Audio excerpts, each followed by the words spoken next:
Alright. This is part 3 of why I hate the Monsterverse and Reiwa era.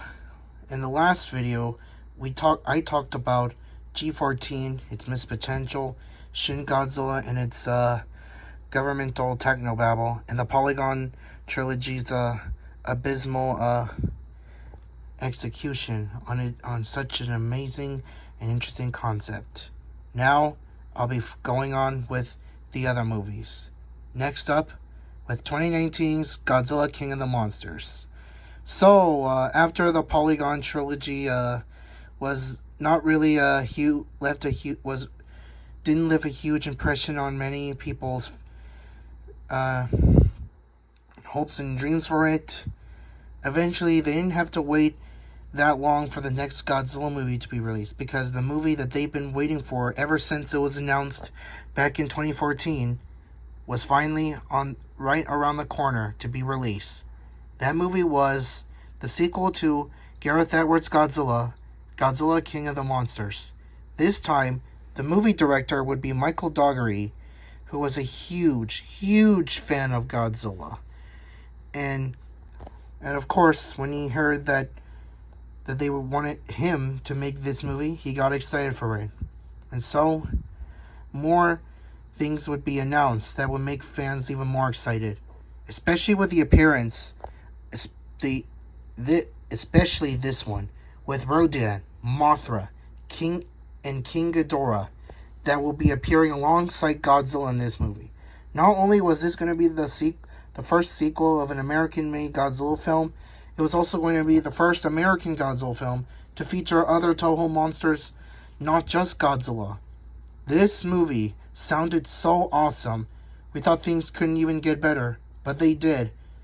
Because eventually, it was not only announced that the composer Bear McCreary, who composed the newest God of War game at the time, was going to be composing not just the soundtrack, but would be making new renditions of the Ifukube Godzilla theme and the Mothra theme from the 60s. Fans, when that first trailer released on Comic-Con in 2018, fans were so excited for it. It looked gorgeous and beautiful. Many more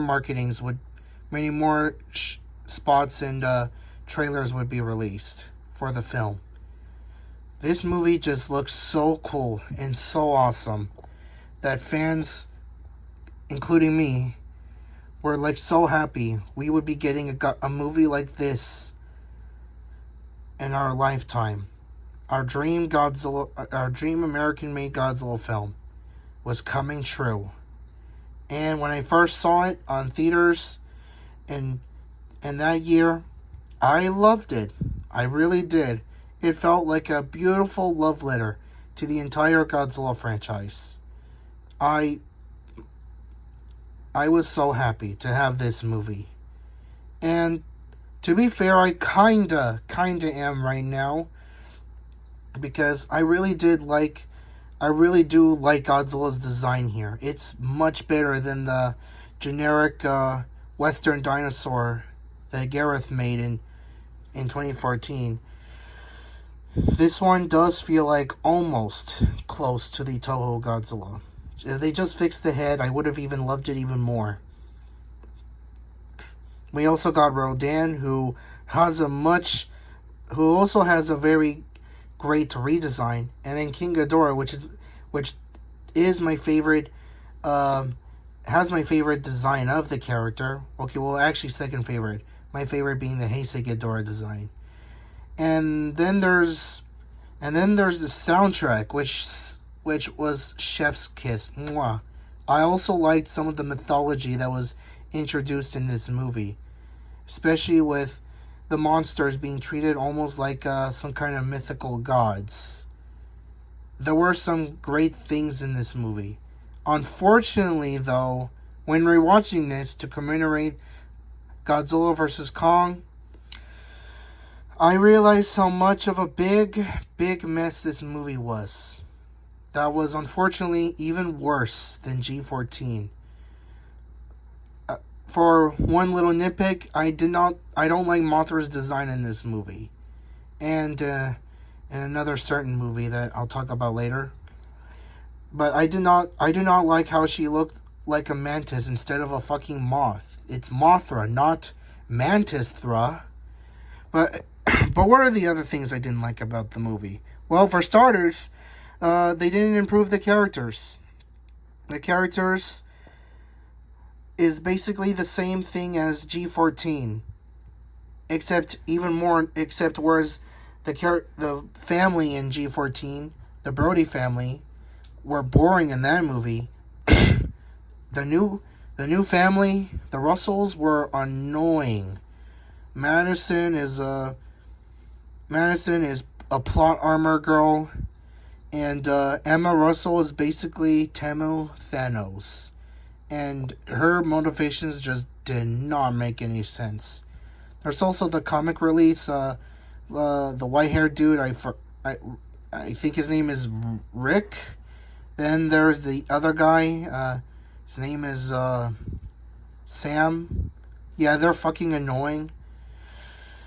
And Alan Jonah's a wasted villain. I thought we were gonna see more about him and maybe a confrontation with our main characters, but no, we didn't. There's some also other useless side characters that nobody gave a fuck about. There's Eileen Chen, who with her sister, who only appears in one shot of the movie, are supposed to be the new Shobijin, but we barely get to see what they could do, which is a shame because maybe this could have been the turning point for magic in the Monsterverse, but we didn't get that. But I guess it's good because of a certain movie I'll be talking about later. And they severely wasted Dr. Serizawa and Viva and Gran, the two characters from G14 that were actually not that bad, aside from Bryan Cranston's character. They could have probably been the main protagonist or one of the more recurring characters in this universe, but no, they fucking die. Ghidorah eats Graham, and Serizawa nukes himself to revive Godzilla, which I will talk about later. The monster fights, they didn't even improve on that from the first movie. They even made it worse. They kept cutting away when it was time for a battle. And it was so annoying. We would see awesome monster action, and then we would see useless human drama that we don't give a crap about, since they're horribly written. And what happened to Godzilla being like a force of nature? Godzilla here in this movie is fucking Superman now. Okay, well, not completely, but almost Superman. He's now just maintaining balance. He's basically just Earth's maintenancer. He's not a character. He's just... I don't even know what he is. He's just a... Superman, of course. Just Superman. And despite liking their designs, I also feel like Mothra, Ghidorah, and Rodan were severely wasted in this movie. Ghidorah was the big main villain in this movie, yet he was killed off at the end. Rodan barely got to do anything aside from his first scene in that movie. And then Mothra just stabs Rodan and then dies from getting beaten by Ghidorah. You want to know the worst thing about this movie, though? Even though I really don't think it's one of the worst Godzilla movies, I can definitely see why others would feel that way, because of three big things in this movie. This movie has tons of Easter eggs and fan service making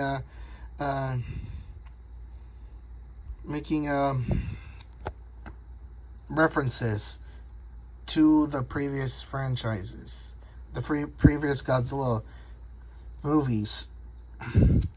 And while they can be annoying and hard to miss, the big three ones are kinda offensive. For starters, we got the Oxygen Destroyer, which the military launched against Godzilla in hopes they would kill it. Yeah, out of nowhere. The most important bioweapon that is much more destructive than the nuclear bomb was severely wasted in its first appearance in a Monsterverse movie. Just just shot at Godzilla and Ghidorah, doesn't even kill Godzilla, and never brought up ever again. Yeah. If you watch the original film, you would know that the Oxygen Destroyer was actually created by a man, the original Sarazawa, who made it to like experiments on science for whatever reason, but then when he tested it, he realized just how much of a horrible creation he had made. He refused to like use it on any capacity. Then when he was forced to use it on Godzilla to end his rampage, Sarazawa was torn. Should he use that weapon against a force beyond our comprehensions? Or should he just not use it and just let more deaths continue along in the future? Sarazawa decides the former and uses the weapon, the Oxygen Destroyer, against Godzilla, killing him, and finally ending the tragedy. The threat, for now. But here, it's just a throwaway missile. Just bam and boom and that's it. Then Godzilla being revived with a nuke. Before anyone says, well, Godzilla vs. King Ghidorah did this back in 1991, here's the thing. They acknowledge that reviving Godzilla was actually a huge mistake because after Godzilla defeats King Ghidorah in that movie, he resumes his rampage on Japan. And in the future, it's literally established that there is no Japan. Japan has become extinct thanks to Godzilla destroying it. Yeah, Godzilla literally destroyed Japan in that timeline. So them reviving Godzilla was no laughing matter, or at least no relief matter. It was a big mistake. They had to do it to stop Ghidorah and the Futurians, but I'm pretty sure that they would find a way to stop Godzilla after he defeated Ghidorah and the Futurians. But here it's just used so that Godzilla can save the day, and that's it. It goes against what Godzilla represented in the original 1954 film, where he is basically showing us why nukes are wrong, and why Godzilla is a reminder of how nuclear weapons are such a horrible creation from mankind. And they really got it backwards here with Godzilla being revived from nuclear weapons here. And then there's Burning Godzilla, which here and also in the Polygon trilogy where he did have a burning form in that film, was treated as like an anime power up. A fucking anime power up, yeah. In Godzilla vs. Destroyer, which feels like a true sequel to the original Godzilla film, to me at least, Godzilla has absorbed so much radiation, he could blow up at any minute. But when he explodes or melts down, he takes the whole world with him. The whole world will be destroyed. And that once again shows us of mankind's arrogance and folly. And then after Godzilla's fight with Destroyer, once it's time for the meltdown, the JSDF, or G-Force successfully stop it, but at the cost of so much radiation leaking out of Godzilla and engulfing Tokyo, turning it into a ghost town. Sure, Junior Junior's body absorbs the radiation and becomes the new Godzilla, and having Tokyo be clean again. But imagine that. Imagine if Junior had never, like, either never was in this movie and he was dead. Just imagine that ending where Tokyo and the entirety of Japan is a dead zone. But here there's no consequences. Sure, Godzilla destroys the entire city in Boston, but it's treated as like a good thing because Godzilla defeated King Ghidorah. No consequences, no anything else. Oh, did I also forget to mention that there were also other Titans that appeared in this movie? Yeah. They don't add anything to the story other than world building. There's a mammoth-like creature called Behemoth, a crab nautilus thing called Scylla, and then there's Methuselah, which I heard Legendary lost the rights because of entitled egotistical man. Even if I'm not really the biggest fan of those creatures, I do feel bad for Methuselah for how he was treated by, well, that guy. Hashtag save Methuselah. Overall, KOTM ended, and there was a post-credit scene showing us that the server head Godzilla had taken off was bought by Alan Jonah. But overall, this movie really is just fan service to the movie. It adds nothing new. Okay, nothing new or nothing we haven't seen in the franchise before. Okay, well, it does add the Godzilla being some kind of mythical being, but other than that, it's more interested in that than Godzilla's true mythos. Well, I can't really completely hate it. There are things I do love about this movie. There are things that make me want to love it. But the other negatives just refuse to let me because I just can't ignore them. I just can't stand them. I really wish we got a movie like this, but much better. Because unfortunately, the movies after this were much, much worse. Which brings me to Godzilla versus Kong. So, after KOTM underperformed at the box office, Legendary was obviously in panic mode that they let someone with free range, well, I don't know if he had free range in that movie, Dougherty, who I'm referring, I don't know. After that, Legendary was in full panic mode. Why were they in full panic mode? Because the next movie was this one. A rematch between Godzilla and King Kong. A movie that that hasn't been made since the 60s.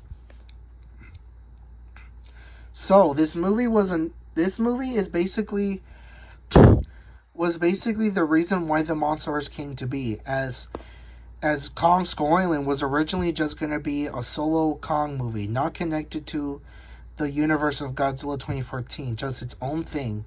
Okay, well, not really. It was going to be a prequel to Peter Jackson's Kong, but still, it was a separate movie from G14.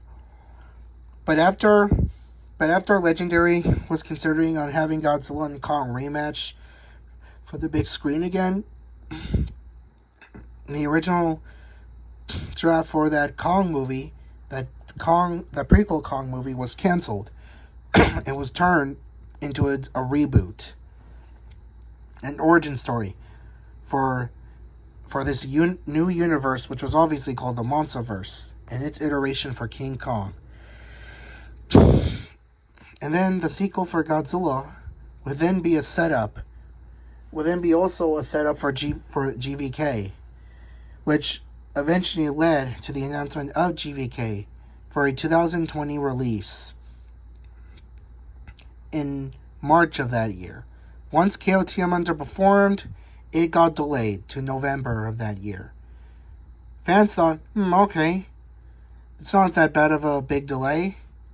Well, that's what we thought. Because from March of 2020, a pandemic would arrive from China. The COVID-19 pandemic would cause countless delays of many media projects, from movies, shows, games, and many other stuff. Godzilla vs. Kong was one of these many movies, as the movie was delayed to 2021, to the shock of many of us Godzilla kaiju fans. And the worst thing is, it didn't stop there. There would be several other delays or move-ups. Godzilla vs. Kong would then be released in March of the 20th of 2021? I don't know. Before being delayed one more time to March 31st, 2021. Eventually, the trailer was released, and it got a lot of people hyped. I was excited for it, not as much for KOTM, but I was definitely glad to see Godzilla and Kong fight again for the big screen in 2021. Once the movie was finally released, like with the previous films, I really enjoyed it. I really liked it more than KOTM and G14, and even Kong Skull Island. I really did like the fights in that movie, and the characters being an improvement in that film, the visuals being an improvement in that film. Oh yeah, I forgot to mention the visuals in KOTM, while good at several times, were terrible at many other times. The CGI looked gorgeous, and the twist villain, which I will get into later, was pretty cool for the most part. When rewatching this in 2022, though, I thought the movie was then meh. Still not as bad as KOTM, but definitely worse than G14 and Skull Island. And, yeah. But during my rewatch for this movie, to commemorate the release of Godzilla -1, oh boy, this was even worse than KOTM. Oh my god, what the hell did they do to this movie? They changed Godzilla's character and sidelined him, not just as a side character, but reduced him to a angry, mindless brute force that just destroyed everything in his way. While the characterization of Godzilla in the previous movies were not perfect, it was obvious he was just a force of nature keeping things in balance, which was not my Godzilla, but at least it was a little bit consistent back then. Here, he's so fucking inconsistent in this movie. Godzilla is now just destroying things. Sure, it's revealed why he is destroying that, but couldn't they have been a little bit more consistent with his character from the previous films? Is that really too much to ask? As for Kong here, I can't really say this movie did him any justice, as while his characterization was definitely explored upon, to me, he felt like a big-ass human instead of an actual ape. An actual gigantic ape deity, like how he was treated in Kong Skull Island. But here, he just seems like an oversized human. And while I didn't think the movie completely jumped the shark yet, it definitely did in some parts. Well, it jumped the stingray, as you could say.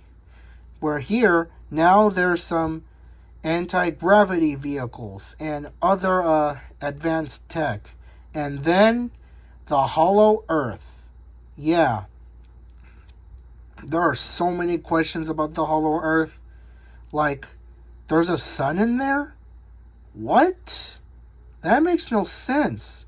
How could there be a sun in the Earth? They say it's the crystals later on, but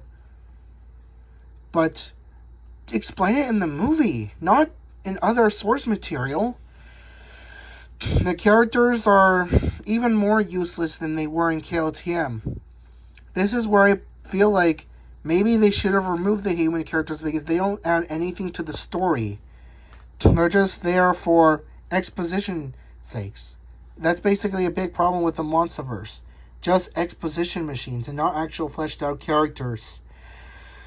And then there's and this is when I thought the creature designs in the Monsterverse would become much, much worse later on. The Warbats, really? Just oversized cobras. That's it.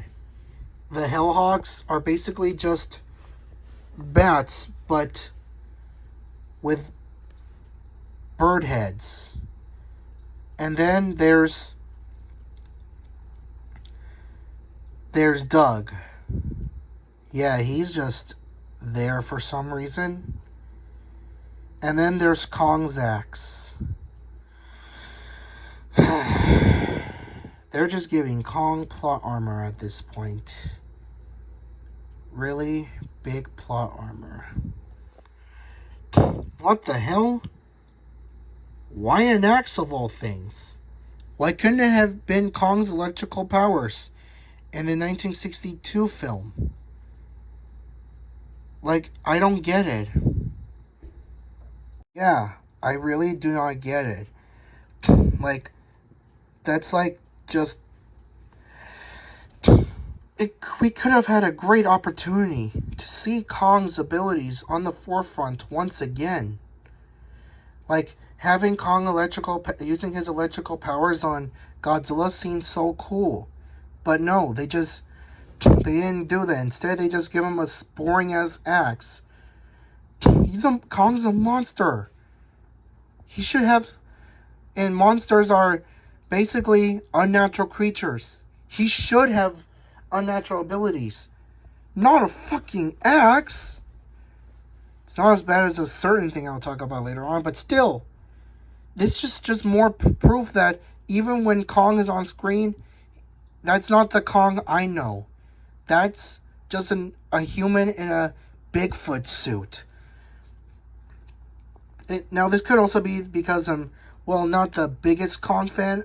I don't hate him. I do like Kong. I do enjoy his movies. In fact, I love the 1933 original film. And I really love Peter Jackson's film. And I do enjoy the Toho versions. And I do kind of enjoy the 1976 remake. But to me, Kong just isn't as interesting as Godzilla to me. And I was hoping that this movie would make him even more interesting, since it's Godzilla and it's a Godzilla and a Kong movie. But no, it's just a Kong movie with Godzilla in the background.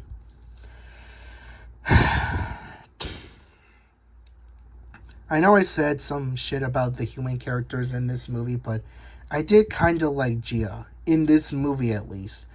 Her and Kong's relationship are actually one of the better things I really liked about this movie. It did feel very subtle and more powerful than any other human characters in this movie. But other than that, I got some other big issues, especially with the third act of this film.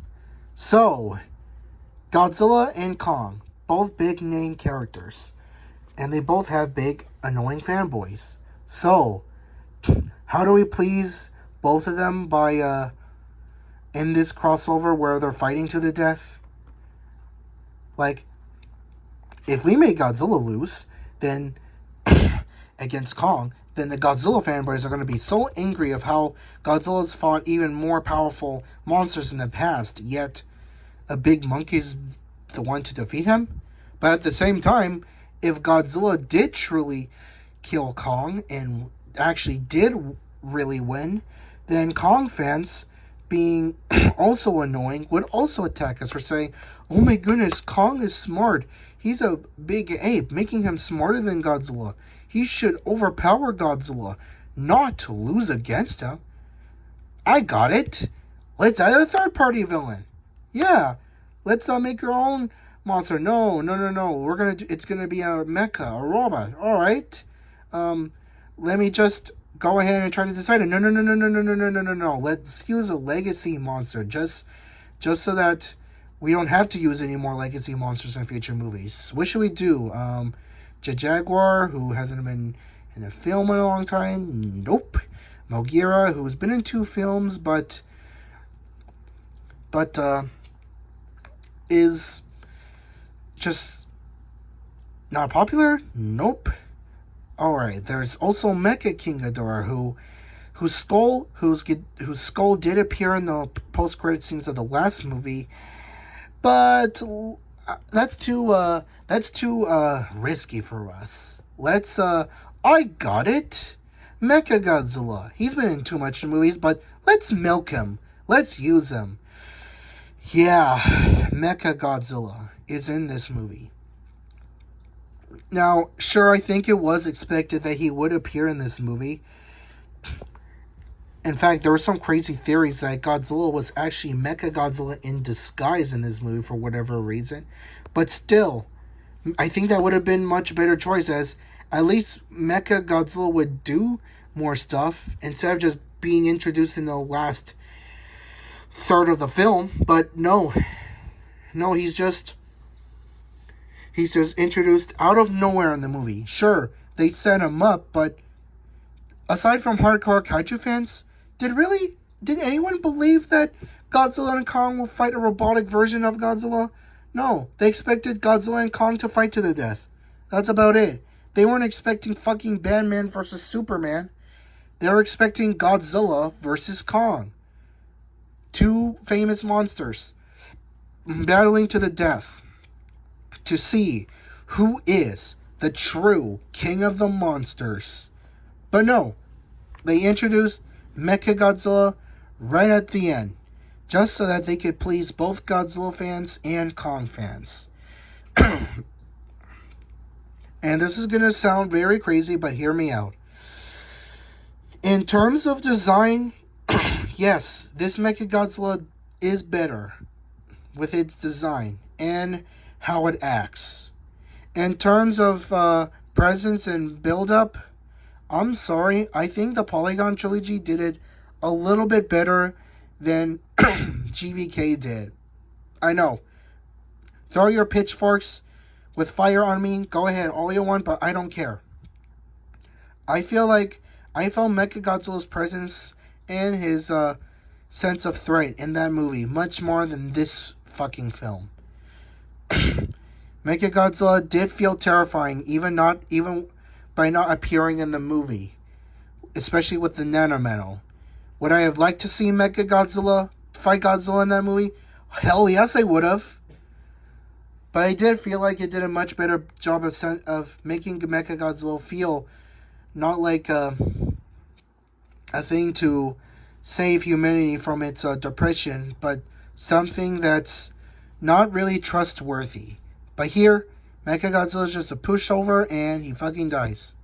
I know he's a robot and they could just repair him, but you really think Legendary is going to try to regain the rights for another Toho monster after they did that for Mothra with this movie sequel? No.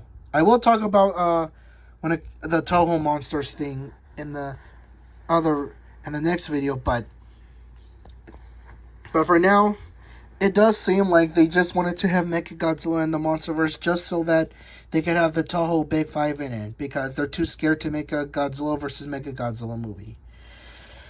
And after Godzilla and Kong defeat Mechagodzilla, they both part their own ways. Godzilla heads back to the ocean, and Kong goes back into the Hollow Earth, and he's claimed the Hollow Earth as his new home. Overall, while Godzilla vs. Kong seemed like a rematch almost 60 years in the making, it felt way too long, and it felt like a big letdown that wasn't helped by the fact that the movie did not take the risk of having either one of them die. Instead, they just decided to play it safe by having a third-party villain attack both of them instead. Well, Godzilla vs. Kong, unfortunately, as much as I hate to say it, did well. Because of its most basic ass storyline, it made the normies pleased. After their criticisms with G14 and KOTM, it seemed like Legendary listened way too closely to them and made it feel even more emptier with this movie. And unfortunately, the audiences liked it. Or they saw it at least. And now, it seems like the future of the series is at jeopardy because they're going to be continuing with this trend. And it's all this movie's fault. GVK is a terrible movie that's much worse than you remembered.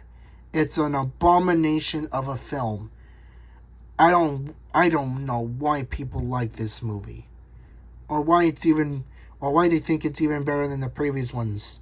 Is it because there's more monster fights in it? Sure, that's entertaining, but other than that, what else is there to really talk about this movie? I don't know. It would be 2 years before the next Godzilla movie would be made. And that movie would be one of the best to have come out in a long, long time. But before we get there, we have to briefly talk about Godzilla Singular Point. I'm not gonna lie. When I heard there was a new Godzilla anime, I was once again excited for it. And honestly, I was much more excited for this show than Godzilla vs. Kong, because even though it would be fun, it would immediately be fun to see Godzilla and Kong fight together on screen again. Because of me not being the biggest Kong fanboy, I was honestly much more excited for a Godzilla anime, especially since some Toho monsters that we haven't seen in a while, like Jet Jaguar, Anguirus, Kumonga, Manda, and what looked like to be Gabra, Titanosaurus, and Gorosaurus and Varan return. Oh hell, I was so pumped for this show. Because for me, I would be thinking I would just watch Godzilla vs. Kong, enjoy it, and then forget about it later. But I would remember this show much, much more for the rest of my life.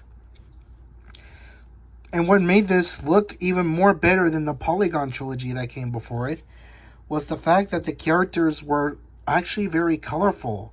It wasn't the modern 3D slop that they did with the Polygon trilogy, but rather traditional hand-drawn animation, which I vastly prefer over 3D animation, honestly, especially nowadays. Sure, the monsters were 3D animated, but that's to show how otherworldly and out of place they feel in the world of Singular Point, because they're monsters. As the trailers show, it really did look like this would be a dream Godzilla anime finally coming true. When I watched it, it wasn't that, but I still enjoyed it. I think it was most likely because I forgave the technobabble in the show, because I really did like the characters in this one this time. Much more than the Eren Yeager wannabe and the Ladyboy alien in the Polygon trilogy. And I did like the designs and the music here more than the previous trilogy. But of course, I rewatched it again, and it's of course worse than I thought before. I'm going to talk about this briefly before I go on to the next thing I would be talking about, but holy shit. Why? Why did they have this show be no different and no better than the Polygon trilogy? Like, why? Why, instead of learn their lessons and give us a traditional Godzilla show, instead they decided to give us Evangelion, but with mathematics and Godzilla in the background. Why? What's even worse is that Godzilla doesn't even have ties to nuclear radiation here. He's just an interdimensional being. The characters, while admittedly better than the ones in the Polygon trilogy, are just there. They just exist. They don't even have character motivation like some of the characters in the previous trilogy, but rather just nothingness. They're just there. It's boring. And monsters like Anguirus, Rodan, Kumonga, and Manda were wasted. Gabra wasn't even Gabra, but a new monster called Salunga. Titanosaurus, Varan, and Gorosaurus weren't really those guys, but was actually Godzilla in a protoforms. Yay! Shin Godzilla 2.0. That's exactly what I wanted to see. God damn it. I can't believe that they decided to double down on the technobabble of the Godzilla anime trilogy and decided to do it in an even extreme level here this time. I hope we get my dream Godzilla anime one of these days. But for right now, unfortunately, the Polygon trilogy in Singular Point is all we have in terms of Godzilla anime content. So, how was I after finally the rematch of Godzilla and Kong and another Godzilla anime that came out of nowhere and was just released simultaneously? How did I feel? Well, I was kind of getting burned out on Godzilla, honestly. When it comes to future Godzilla content, I was still a big fanboy of the franchise, but I lean more heavily towards the Showa, Heisei, and Millennium movies more. The Monsterverse movies and the Reiwa era movies made me so disappointed. Like, they have such interesting ideas, but they were wasted horribly. Okay, well, not every single type of modern Godzilla content was disposable. At the same time, there were the anniversary shorts like Godzilla vs. Hedorah in 2021, and then a Godzilla vs. Gigan Suitmation version, and an animated Godzilla vs. Gigan Rex short were cool. But other than that, those were just short films. These were big budget movies and shows with an ongoing story, and yet they didn't really do the franchise justice. They were more interested in the mythos, but rather than the true meanings behind these creatures. They just treated them as something else and not who they really are. I don't know. I was kind of not excited for the next Monsterverse movie, and was definitely not excited for whatever Toho was coming out. So it was no surprise when on November 3rd, 2022, they announced that a new Godzilla movie would be releasing the year after that on November 3rd, 2023, which is literally Godzilla Day.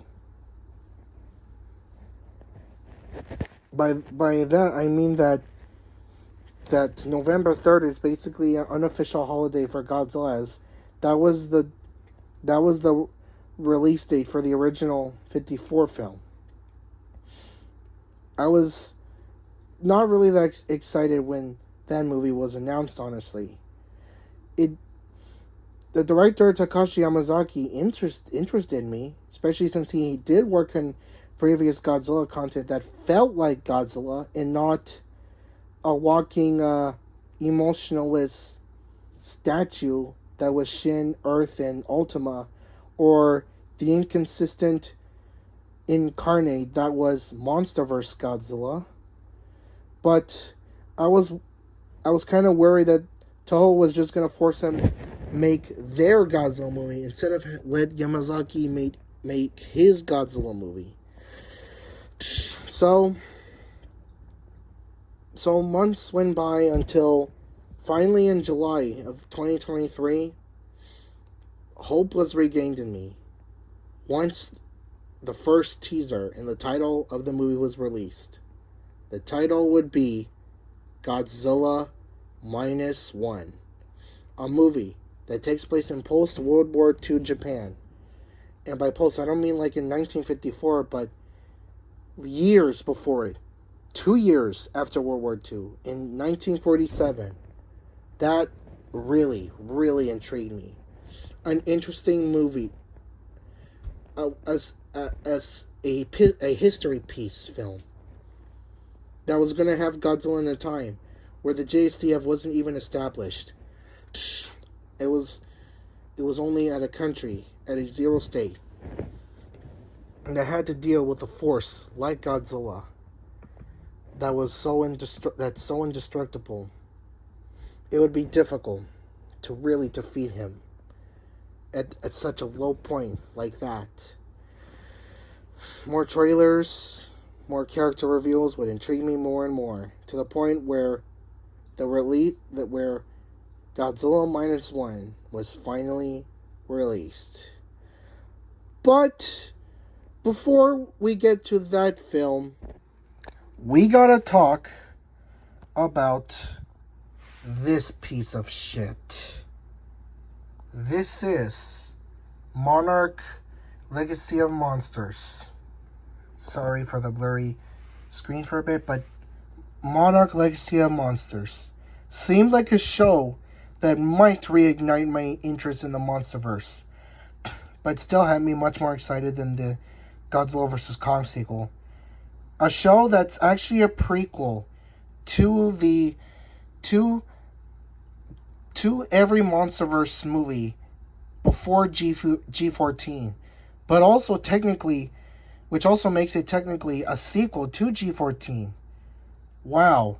And not only that, we were actually going to focus on human characters that were going to deal with the after effects on Godzilla. Normally wouldn't be excited for this, but for someone that's really wanted a good story for such a long time, I was hyped for this show. I was hoping we would get to see how much Godzilla has changed society after making landfall in San Francisco back in 2014. And to be fair, there were things that I really did like about the show. Like how the world was obviously affected by Godzilla, showing characters with PTSD remembering the day when they first saw Godzilla back in the previous year. And that dark tone was something I really, really missed for this series. Unfortunately, this show followed trends with many other modern Hollywood media that was still being made today. A woke-ass show. Or actually neo-woke, because technically Godzilla as a franchise has been woke since the 50s. But so for the sake of simplicity, the bad woke is what I'm going to call neo-woke. A neo-woke show that's in the trend with other neo-woke stuff happening with Hollywood right now. Strong independent female characters and useless male characters and unlikable characters making so many big mistakes but not learning from them and not being held accountable and just being let away scot-free. Yep. And then only a few screen time of Godzilla and monster action.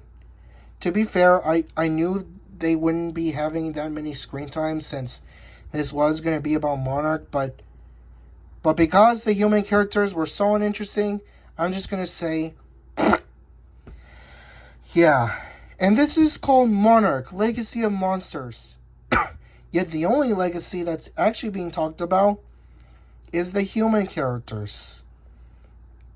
or at least Bill Randa's family. Yeah, Bill Randa from Kong Skull Island. He actually has a bit of a family in this in this universe. I could say so much of what is wrong with this show, but I do not want to keep talking about this abomination for so long. So, on to -1. But I kind of lied. Because honestly, there's so much to say in Godzilla -1. It would take too long for this video to be completed. So, this is actually going to be a part 4 series. So I'm not leaving. So this series isn't dying anytime soon. Next episode, I'll be talking into great detail on Godzilla -1.